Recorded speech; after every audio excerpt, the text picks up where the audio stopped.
At 0123 on April 26, 1986, the reactor of Power Block 4 of Chernobyl NPP is destroyed following a series of thermal explosions.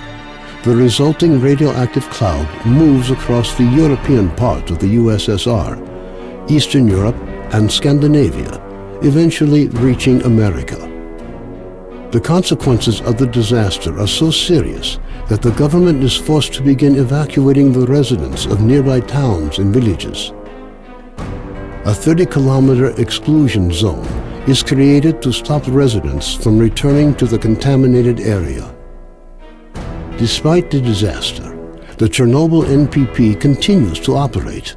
The existence of a power station, as well as the fact that the area is no longer inhabited, leads the Council of Ministers of the USSR to set up a network of secret laboratories in the exclusion zone.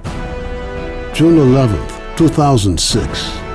The exclusion zone lights up with a flash of blinding light as clouds can be seen evaporating in the sky.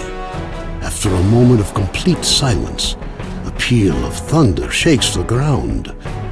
Most of the government forces guarding the perimeter are killed instantly. 2008. Scientists are still unable to explain what happened. Rare expeditions into the zone usually end in tragedy, with survivors telling stories of mutated animals with incredible abilities roaming the area. According to various estimates, by 2010, the zone is home to between 100 and 300 unknown individuals. They call themselves Stalkers and make their living by collecting anomalous formations known as artifacts, which they sell for considerable sums of money. 2011. Despite military cordons, the stalker phenomenon is growing in numbers. However, stalkers travel primarily around the zone's edges, with the center remaining terra incognita. The few attempts to penetrate deeper into the zone have all ended in failure. 2012. A stalker called S.T.A.L.K.E.R solves the secret of the brain scorcher, a man-made emitter that had blocked the way to the center of the zone for years. After the brain scorcher is disabled, all stalkers rush for the center of the zone. Some in hopes of finding a treasure trove of artifacts, others in search of the wish granter.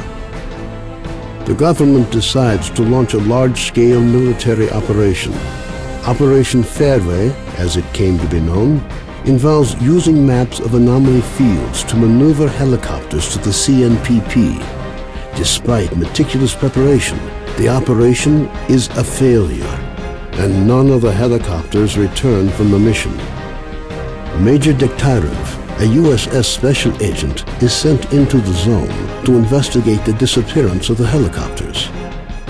Disguised as a stalker, equipped with a regular assault rifle, 2 weeks' worth of supplies, and a radio to communicate with HQ, the Major begins his journey towards the center of the zone.